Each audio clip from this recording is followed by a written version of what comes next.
Boa noite. Hoje vamos abordar uma temática que é muito interessante porque nos diz respeito ao nosso dia a dia, como vivemos, de que forma podemos contribuir para a melhoria desse bem-estar e qual a nossa participação em todo esse processo da vida. Ante a vida social é o título da abordagem de hoje. E eu começaria exatamente lendo uma citação de Emmanuel quando ele diz: aproxima-se o tempo em que se cumprirão as coisas anunciadas para a transformação da humanidade. Ditosos serão os que se houverem trabalhado no campo do Senhor com desinteresse sem outro móvel senão a caridade. E aí eu complementaria justamente com o prefácio do Evangelho segundo o Espiritismo, pelo Espírito de Verdade, quando ele diz: os Espíritos do Senhor, que são as virtudes dos céus, qual imenso exército que se movimenta ao receber as ordens do seu comando, espalham-se por toda a superfície da terra e, semelhante às estrelas cadentes, vêm iluminar os caminhos e abrir os olhos aos céus. Eu vos digo, é verdade, que são chegados os tempos em que todas as coisas hão de ser restabelecidas no seu verdadeiro sentido, para dissipar as trevas, confundir os orgulhosos e glorificar os justos. As grandes vozes do céu ressoam como sons de trombetas, e os cânticos dos anjos se lhe associam. Nós vos convidamos, a vós homens, para o divino concerto. Tomai da lira, fazei uníssonas vossas vozes, e que, no hino sagrado, elas se estendam e repercutam de um extremo ao outro do universo. Homens e irmãos a quem amamos, aqui estamos juntos de vós.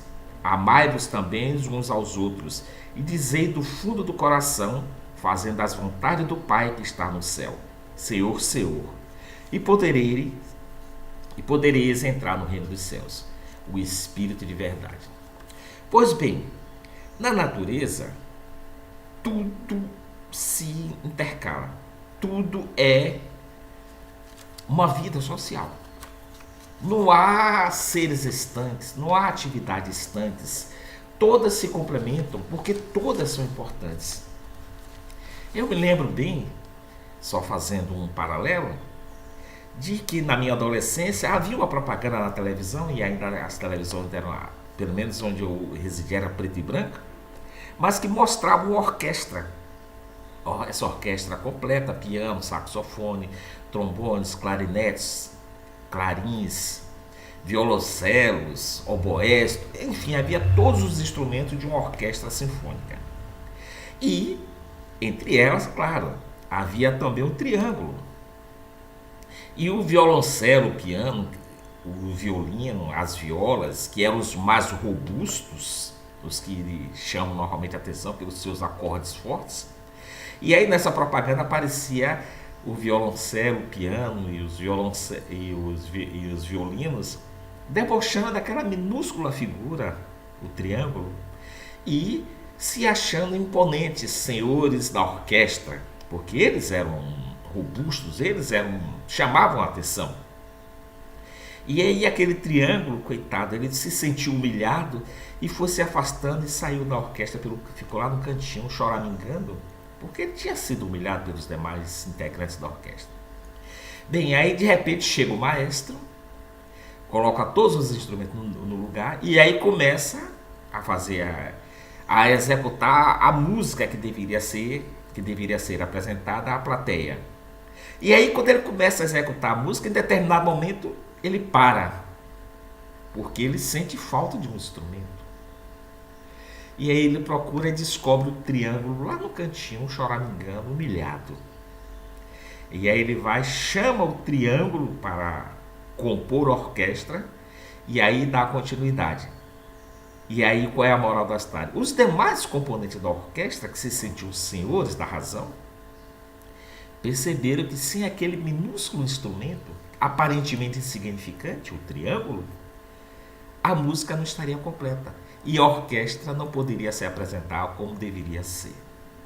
Então isso se dá em relação à vida. Nós vivemos intercalados com outros seres, com todo o contexto da natureza, material e imaterial, podemos dizer assim, porque fazemos parte de um conjunto. Imaginemos, por exemplo, a gente vê o produto final da planta, a flor, ela exalando aquele perfume bonito, compondo um quadro belíssimo da natureza. Mas o que seria dessa flor se não tivesse a terra de onde ela pudesse brotar em minúscula semente, depois as folhas do pequeno caule até o seu produto final, que seria a flor? Mas o que seria dessa planta se não fossem os nutrientes, os adubos, os micro-organismos que propiciam a fertilização do solo? Essa planta também ela não poderia ter o seu produto final, porque faltava um componente aparentemente significante. Os micro-organismos estão submersos sob uma camada de solo, aparentemente a gente não vê. Mas o que seria deles, ou melhor, o que seria de todo esse verdor da natureza se eles não tivessem ali contribuindo com a sua participação nesse processo harmonioso que seria a floração, que resultaria na floração das flores? O que seriam dos animais? O que seriam de nós, homens, animais também, mais racionais, se não fossem todos esses componentes? Como é que nós, homens, hoje estaríamos vestidos se não tivesse o alfaiate? Por sua vez, se não tivesse o tecelão? Se não tivesse os animais para fornecer a lã, o couro? Enfim, todo um processo de encadeamento que faz com que vivamos em sociedade. Nos primórdios da humanidade, o homem ele vivia preocupado unicamente consigo próprio. Mas ele, percebendo as dificuldades da natureza, ele buscou, pela necessidade, o concurso de outros companheiros. E foi aí que eles começaram a formar pequenas fortificações, vivendo pela necessidade, mas vivendo em grupos, para se fortalecer. E aí eles criaram as pequenas aldeias, vilas, depois cidades, depois nações, povos. Mas nesse convívio, eles foram aprendendo um hábito diferente, percebendo que o outro, apesar da aparente igualdade física, tinha postura diferente, tinha olhares diferentes, tinha maneiras de se expressar diferentes, mas estavam ali irmanados no mesmo objetivo de se proteger. Nessa convivência, primeiro movida pela necessidade da sobrevivência, eles começaram a estabelecer regras. Havia toda uma diversidade de seres aparentemente iguais, mas que era preciso que nessas diversidades, nessas diferenças, pudesse ter algo em comum, a igualdade. E aí começou a surgir as leis de convívio. Estabeleceram-se regras de convívio, de convivência. Eu lembro bem que por volta de 3.800, na Mesopotâmia, surgiu o Código de Hammurabi. Foi a primeira diretriz de convívio social. E aos poucos, nessa convivência de diferentes indivíduos, de diferentes povos, de diferentes nações, foi se aprimorando essa relação até que culminou com o advento de Jesus, quando ele estabeleceu que era preciso que nessa convivência harmoniosa amássemos uns aos outros, para que respeitássemos o direito do outro e tivéssemos deveres para com o outro, para que o outro também tivesse os mesmos direitos e os mesmos deveres para conosco. Se inaugurou uma nova era. E essa nova era, que foi estabelecida há mais de 2.000 anos, ela continua a se aperfeiçoar. Na medida em que vamos progredindo material e culturalmente, moralmente, essa relação ela vai se aperfeiçoando, fruto do convívio em sociedade. quer pela necessidade, e é sempre pela necessidade, mas quer pela busca de melhores condições de vida, nós vamos nos aperfeiçoando. Até 1888, trazendo a coisa aqui para a nossa realidade, nós vivíamos sob um regime escravocrata. A partir dali, a partir de um decreto, de uma lei, essa escravidão deixou de ser algo oficial, apesar de ainda continuar, porque o processo de aperfeiçoamento ele não desaparece num estalar de dedos, é um processo de construção, de amadurecimento. A gente foi aperfeiçoando as nossas relações. Mas a partir daquele estabelecimento de uma lei, de uma diretriz oficial, o fim da escravidão, começamos a entender que era preciso seguir uma regra de convívio. E, obviamente, mais de 100 anos depois, já estamos no século XXI, 2022, continuamos a aperfeiçoar esse processo de relação social. Da mesma forma, os nossos costumes ancestrais foram se aperfeiçoando. Nos primórdios do descobrimento de nosso país, falava-se de canibalismo de tribos indígenas.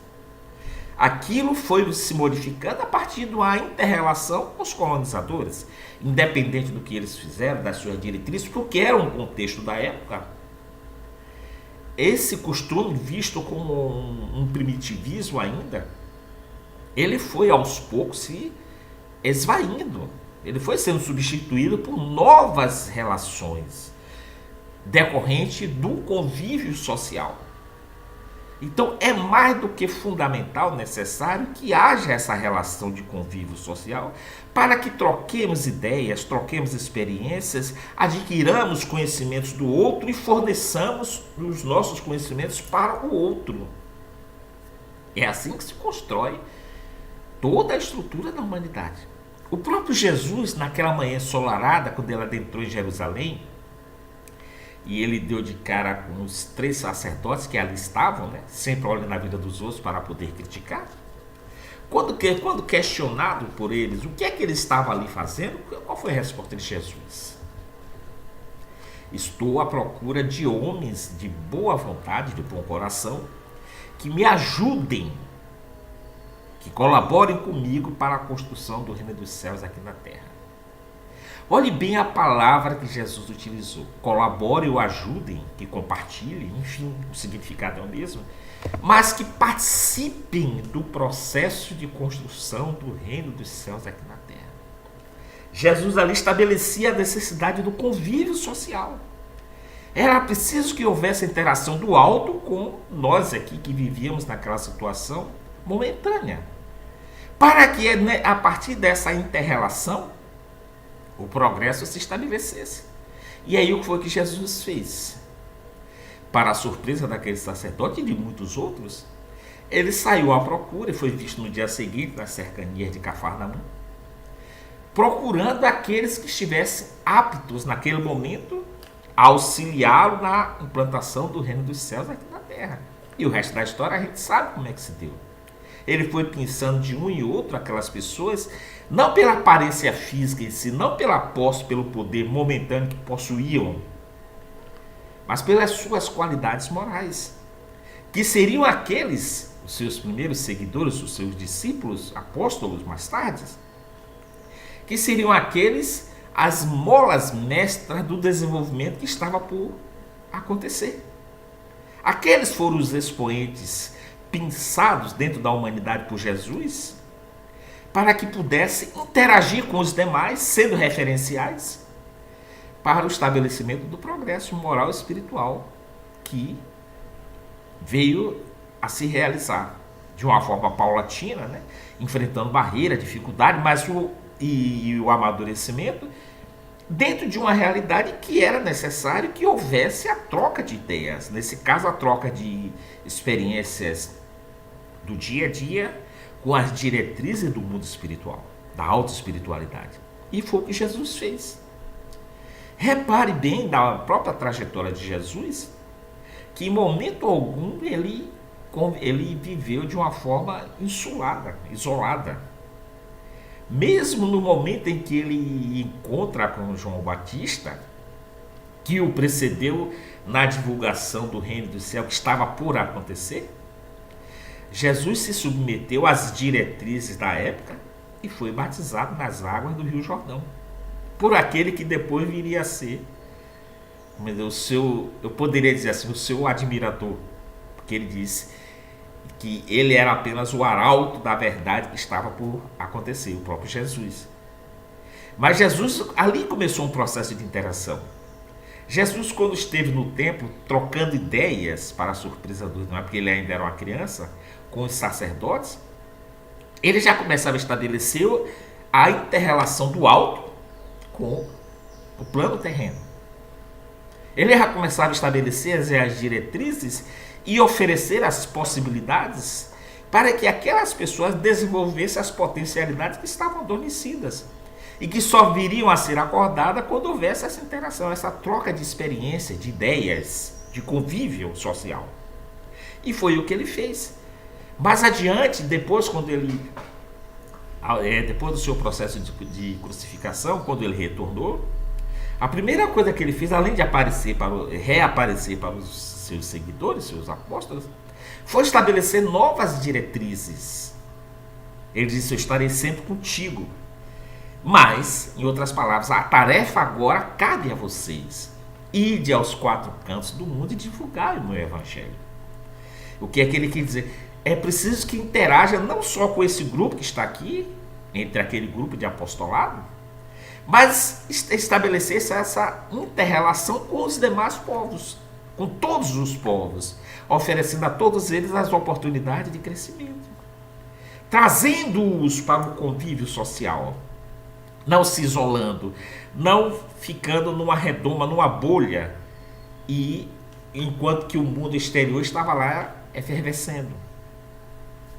O próprio Paulo, mais adiante, e por isso ele foi chamado de um apóstolo dos gentios, dos pagãos, ele fez questão de levar também essa mensagem para aqueles outros que tinham uma crença diferente.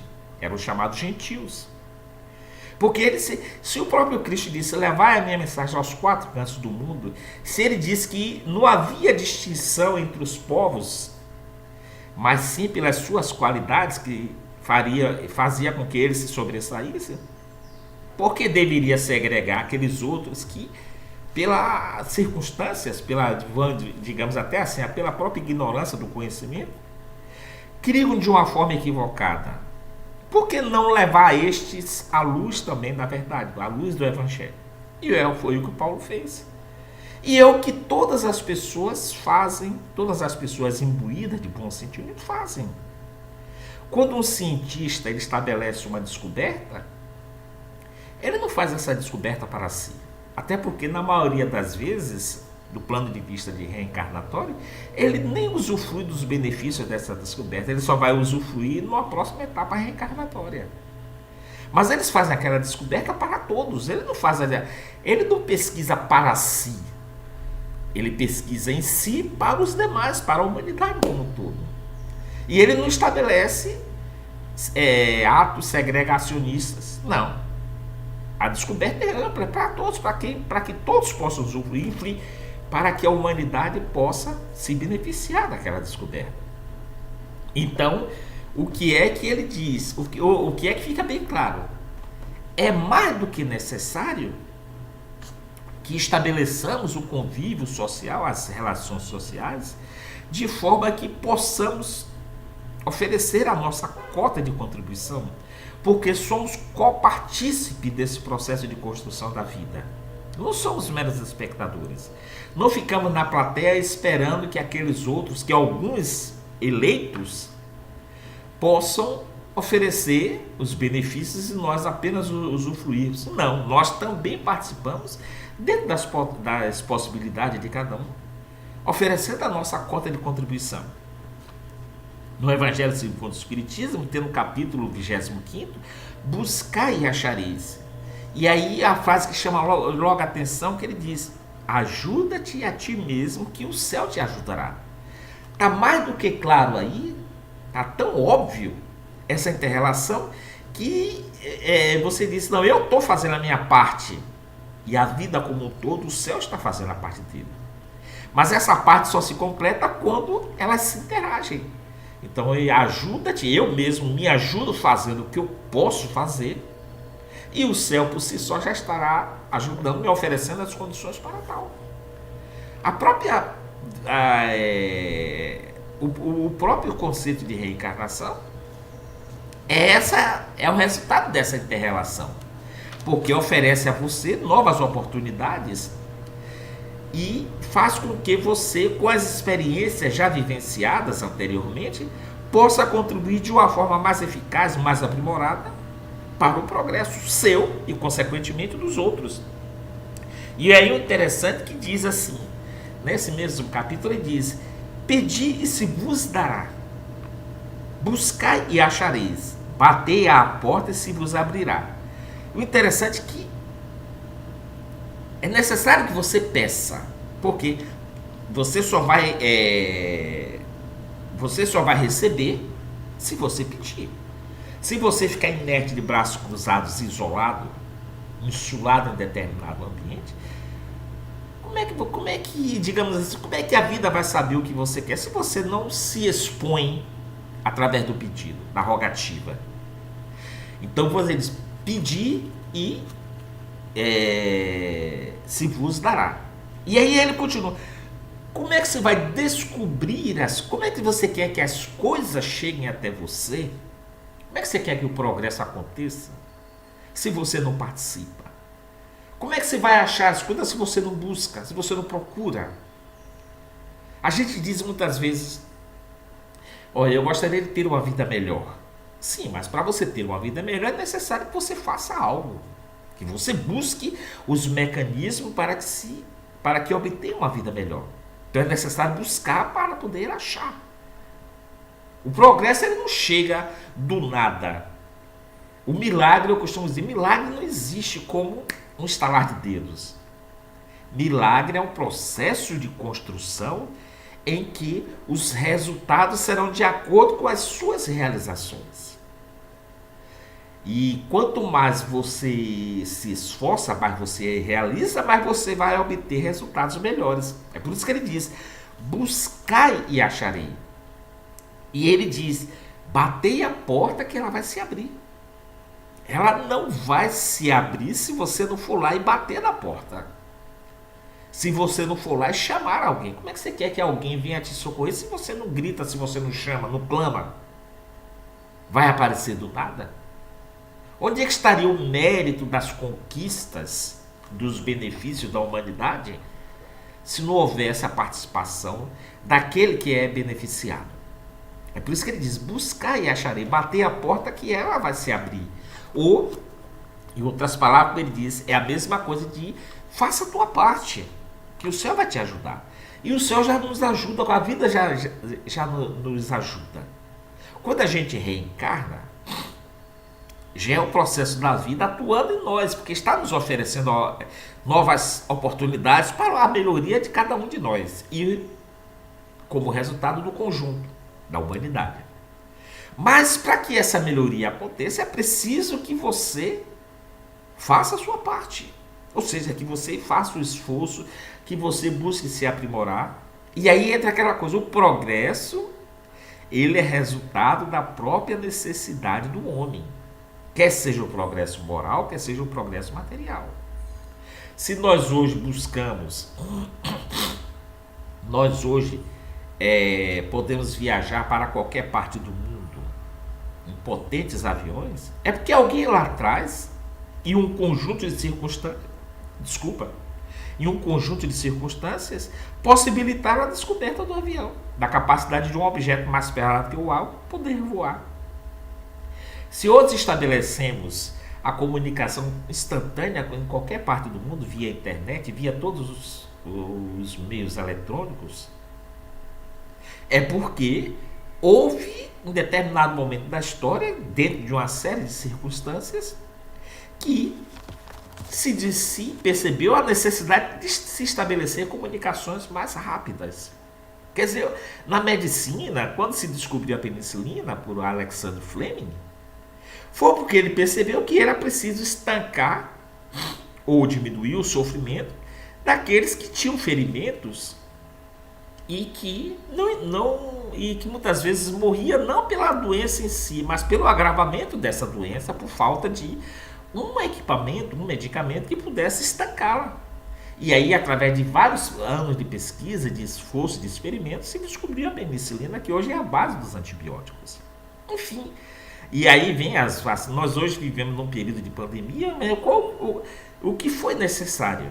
Cientistas de todas as matizes, de todas as partes do mundo, independente das suas correntes ideológicas ou não, de alguma forma buscaram interagir, de uma forma inadequada ou não, mas é um processo de aperfeiçoamento, de amadurecimento, para terem um único objetivo: se descobrir a cura da atual situação pandêmica em que vivemos. Quer dizer, não foi um ato isolado, não é um ato isolado, não é um ato de insulamento em que um grupo só se autoelege como os senhores da razão.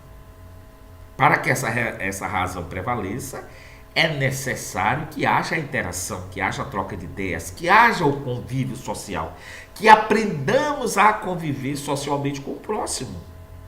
E aí, por trás dessa palavra de convívio social, existe toda uma outra estrutura moral, espiritual, que permeia nossas vidas, que é a questão do respeito, que é a questão da percepção do outro, de se aprender a conviver com as diferenças ideológicas, políticas, econômicas, culturais, religiosas, enfim, que só quando desenvolvemos essa capacidade de interação através do respeito, que o princípio disso viria lá atrás, quando Jesus disse: amar o próximo como a si mesmo. Ou seja, o próximo é como se fosse você, porque você tem que respeitar o próximo para que o próximo te respeite. Então a semente foi lançada lá atrás, e hoje nós entendemos e percebemos que é preciso que aprendamos a exercitar esse convívio social para que cresçamos de todas as formas, material e espiritualmente. Só através dessa troca de ideias, através desse convívio interativo, é que isso é possível. A própria espiritualidade, ela age dessa forma. E imaginemos, por exemplo, como é que seria se aqueles espíritos que alcançaram determinado nível de progresso se insulassem o seu próprio conhecimento. Eu lembro de uma frase de Gabriel Garcia Marques, o escritor, que ele diz: só devemos olhar o homem de cima para baixo no momento em que estendermos nossas mãos para ajudá-lo a se levantar. Então a vida funciona dessa forma. Aquele que já dispõe, que já detém um conhecimento maior, fruto de suas próprias vivências, se ele quer o progresso da humanidade como um todo, e eu digo a humanidade aqui material e a humanidade espiritual, ele vai compartilhando esse conhecimento, esse progresso que ele já obteve. É como a corrente que o Wallace Leal Rodrigues fala no livro A Esquina de Pedra, quando ele fala dos 40 da Capadócia. Quer dizer, a corrente, como é que se forma uma corrente? Ela só se torna forte quando seus laços, seus elos se interagem. Quando você quebra um elo daquela corrente, a corrente se torna frágil e ela se quebra. Mas ela se torna forte quando esses elos eles se interagem assim. Porque eles compartilham a força que tem. Então a vida também é uma corrente. Por quê? Porque como é que a vida se torna ágil, progressiva, em constante evolução? Quando há esse compartilhamento de conhecimento, de experiência, troca de ideias, em que vamos aprimorando a partir do conhecimento do outro, que vai contribuir para o nosso próprio conhecimento, e quando vamos oferecendo conhecimento para o outro que ainda não dispõe daquela área de conhecimento que nós já detemos. Então ninguém é detentor completo da verdade. A gente detém uma determinada parte da verdade ou do conhecimento que vai se somando aos outros conhecimentos que outras pessoas detêm. E aí a gente vai formando um conhecimento cada vez maior. graças a essa interação. O próprio ato de compartilhamento, Paulo já explicava bem isso, é preciso que haja a interação quando ele se refere à caridade. Quando ele diz, a caridade é o amor em ação. E ele é como se ele dissesse, não basta apenas você ter o sentimento do amor. Ah, eu amo as pessoas. Sim, e o que é que você faz para que esse amor se torne realidade? Você ajuda dentro do que você pode ajudar os outros. E automaticamente você será ajudado. E aí ele diz bem claro, é preciso que essa caridade se transforme em ação. E numa das passagens de sua vida, ele se refere justamente à casa do caminho, né? Quando ele via Pedro extenuado de trabalho, ajudando todas aquelas pessoas, e ele diz, poxa, Pedro já está esgotado, não está tendo tempo nem mesmo de fazer suas explanações, ou seja, de ensinar, de passar a mensagem do Cristo, porque ele fisicamente ele está extenuado com tantas tarefas. E aí qual foi a ideia de Paulo? Não, aquelas pessoas que são beneficiadas com a ajuda, com o trabalho de Pedro, elas podem dar sua contribuição. Então aqueles que recebiam alimento, recebiam agasalhos, recebiam medicamentos, à medida em que fossem se recuperando, eles poderiam dar sua contribuição. E aí ele começou a formar oleiros, carpinteiros, tecelões, enfim, pessoas que pudessem contribuir para a instituição Casa do Caminho. E à medida em que essas pessoas foram dando sua contribuição dentro de suas possibilidades, foi aliviando a carga de trabalho de Pedro, que continuou trabalhando, mas pôde ter um pouquinho mais de tempo também para o seu crescimento espiritual e para a divulgação do Evangelho. E aí veio a frase de a caridade é o amor em ação. Se Pedro fazia a caridade, essa caridade poderia ser retribuída por aqueles beneficiados a partir de um trabalho também conjunto. E aí resultou que todos aqueles que eram beneficiados, à medida em que trabalhavam, levavam e continuavam recebendo benefícios, porque se revigoravam física e podiam ouvir, se recuperando espiritualmente, ouvir as explanações de Pedro, por sua vez, levavam, graças ao seu trabalho, o benefício a outros necessitados. E aí a gente percebe que vai se formando uma corrente de caridade, de interação, de convívio social, em que cada um vai dando a sua cota de contribuição. Ainda desse capítulo, no item 3 do Buscai e Achareis, capítulo 25 do Evangelho, diz assim: se Deus houvesse isentado do trabalho do corpo o homem, seus membros teriam se atrofiado. Se o houvesse isentado do trabalho da inteligência, seu espírito teria permanecido na infância, no estado de instinto animal. Por isso é que ele fez do trabalho suma necessidade e lhe disse: procura e acharás, trabalha e produzirás. Dessa maneira serás filhos das tuas obras, terás delas o mérito e serás recompensado de acordo com o que hajas feito. É aquela coisa, você recebe de acordo com o que você faz.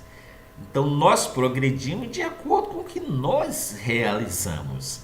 Ou seja, nós fazemos dentro das nossas possibilidades a nossa parte. O nosso próprio corpo é um conjunto de convivência social. O coração de nada serviria se ele não tivesse a contribuição do pulmão que purifica,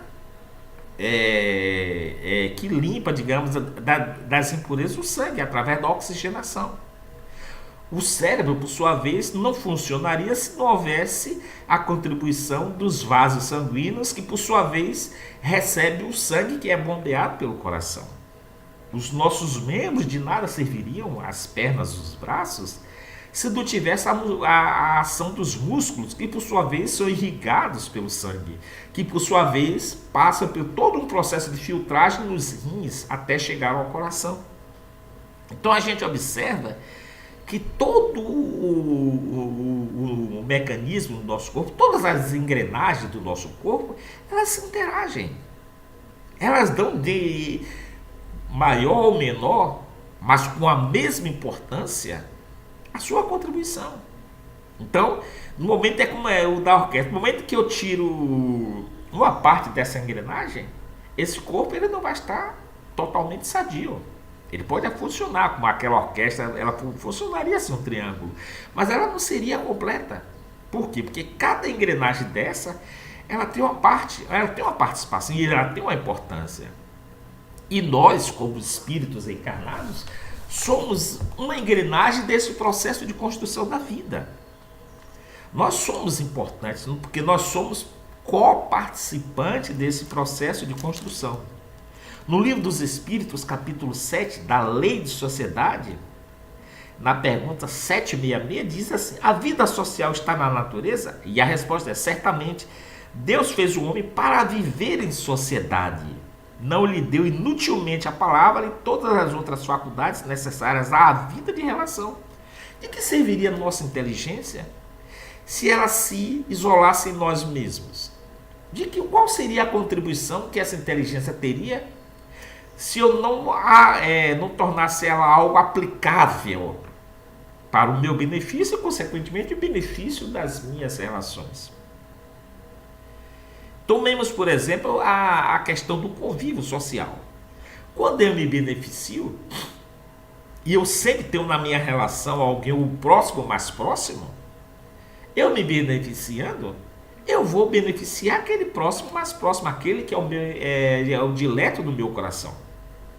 É o companheiro ou companheira, aquele que eu elejo como o meu próximo mais próximo. Este, por sua vez, por cada um de nós ser uma individualidade, este, por sua vez, também tem o seu próximo mais próximo. E ele estando beneficiado, ele vai beneficiar o próximo mais próximo dele, que por sua vez também tem o seu próximo mais próximo. E aí a gente observa que daquele círculo restrito, do meu próximo mais próximo, ele vai se ampliando aos próximos mais próximos dos outros, até atingir a humanidade como um todo. É como ele, numa outra passagem do Evangelho, quando ele fala do amor, ele se refere, né? O amor primeiro é ele se estabelece na relação mais íntima, do próximo mais próximo.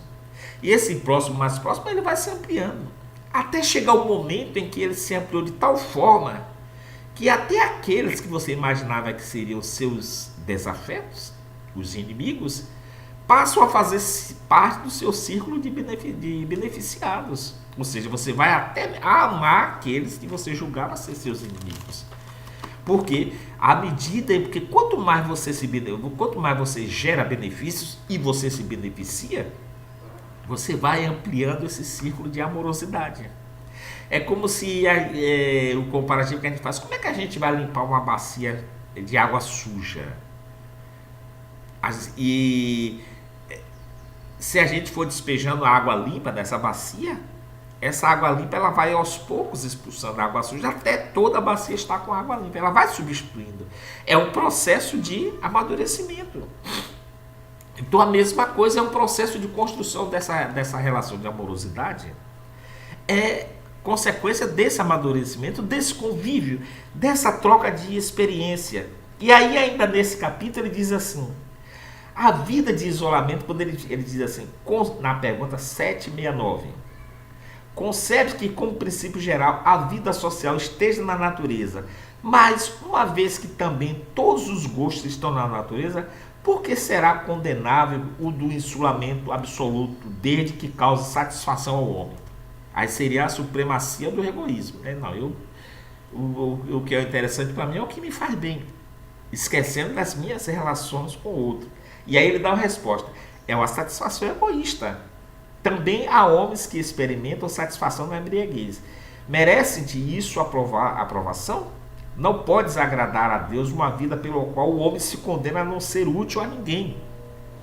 E aí no momento que a gente adota essa postura de isolamento, esquecer que você faz parte de uma estrutura social e que você está ali como participante, não como mero espectador, você está abrindo mão da sua própria relação de amorosidade com o seu próximo mais próximo. Porque o verdadeiro amor, que é resultado desse convívio, dessa relação, ele se felicita com a felicidade do seu próximo. Se você ama alguém e esse alguém que você ama está ruim, está passando por dificuldades, você sente essas dificuldades em si. E aí o que é que você faz? Você procura em lhe dar esforço para ajudar aquele que está em dificuldade. Agora imagine se nessa relação você ampliar esse círculo de amorosidade. Todos aqueles que estão em dificuldade, você vai de alguma forma procurar dar a sua contribuição para diminuir aquela dificuldade dos outros. É assim que funciona o mecanismo da amorosidade. Você está feliz com a felicidade do próximo. Nas relações sociais, você está satisfeito com a satisfação do outro. Você progride quando o conjunto no qual você está inserido também progride. Não adianta você estar elevado, você se sentir elevado numa sociedade que esteja decaída.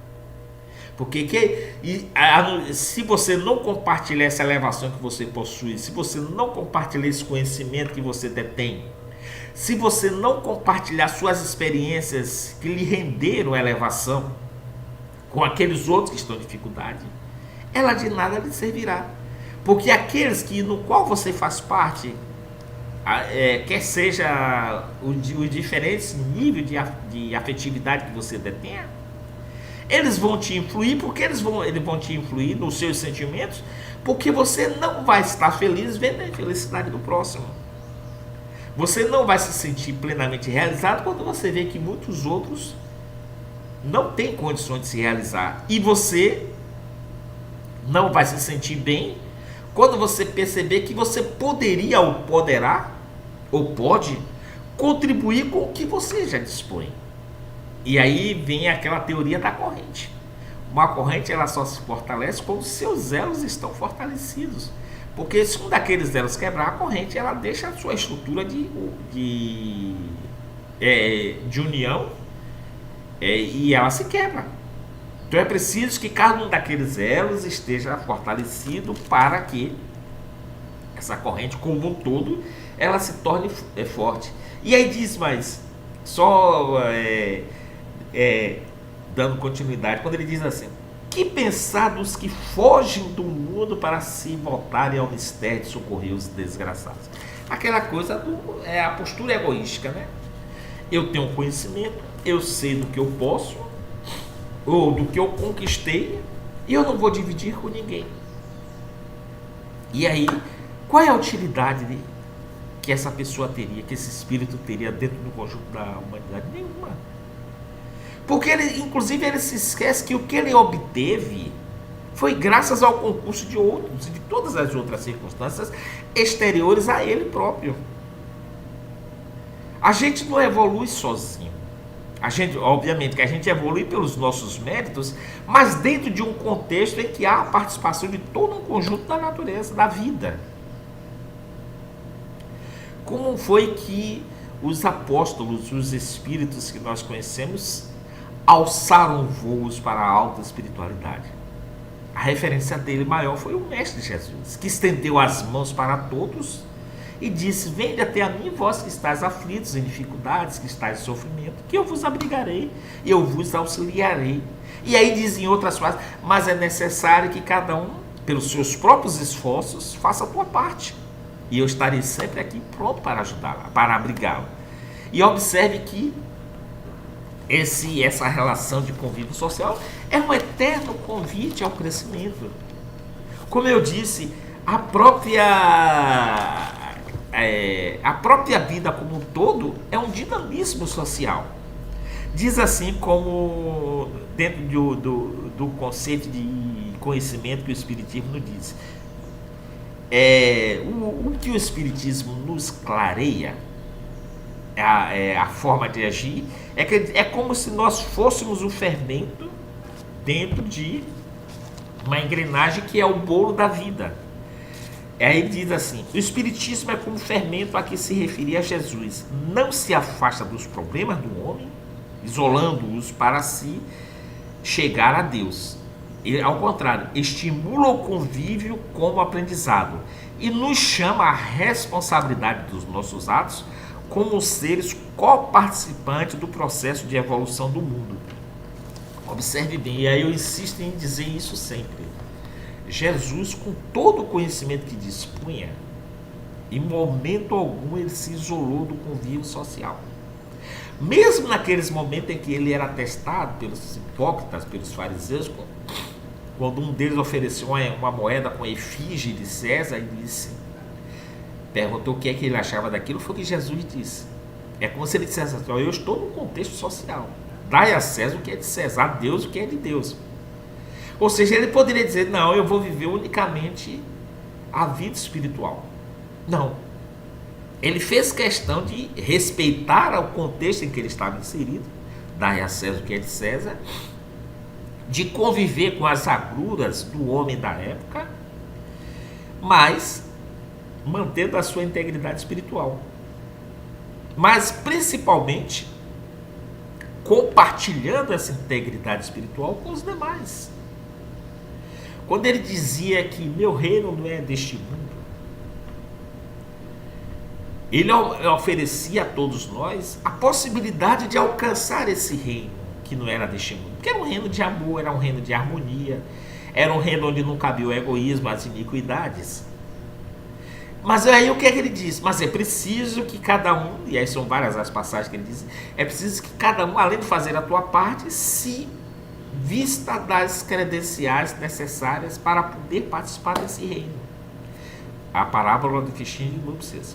Ou quando ele diz assim: o reino, esse reino, o reino dos céus, o reino da harmonia, da amorosidade, da perfeição, não está distante, está dentro do coração de cada um. Mas é preciso que sejamos nós a abrir a porta desse coração. E aí, para encerrar, eu lembro bem de uma passagem, né, de um pintor que estava fazendo um quadro de Jesus, e ele fazia o quadro de Jesus ajoelhado frente a uma porta que estava fechada, como se quisesse entrar.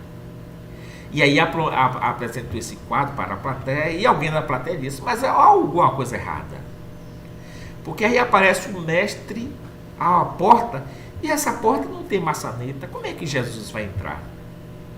E aí o pintor disse: não, o quadro está certo, é porque a maçaneta está do lado de dentro. Quem está do outro lado da porta é quem tem que abrir a porta para que Jesus entre. Então o reino dos céus está em nossos corações. Mas para que essa luz que o Jesus trouxe, que nos permite vivenciar esse reino dos céus, ela só se fará possível quando permitirmos que o nosso coração seja aberto para adentrar essa luz. Porque nós é que temos a chave para abrir essa porta. E essa chave se chama o amor, o respeito, a solidariedade, que é o convívio social, que é a interação, que é a troca de ideias, que é o ajudar o outro, que é a caridade em ação. Tudo isso são chaves resultante das nossas relações com os nossos irmãos. Não foi à toa que Jesus disse: o mandamento da vida se resume a 2: amar ao Criador, ao Pai, e amar ao próximo como a si mesmo. Esses 2 se fundem em um só. Emmanuel complementa que a vida é formada de pontes. A ponte para Deus é o Mestre Jesus, e a ponte para Jesus é o próximo. Então, como nós queremos chegar até Jesus para podermos chegar até Deus, é preciso que amemos ao próximo. É preciso que nos solidarizemos com o próximo, que compartilhemos os nossos conhecimentos, os nossos progressos, as nossas conquistas com o próximo e vice-versa. Para que, amando, respeitando, compartilhando, se solidarizando com o próximo, nos irmanemos com Jesus. E irmanados com Jesus, estaremos em Deus, com Deus e por Deus. Muito obrigado, e que o Mestre Jesus nos abençoe sempre.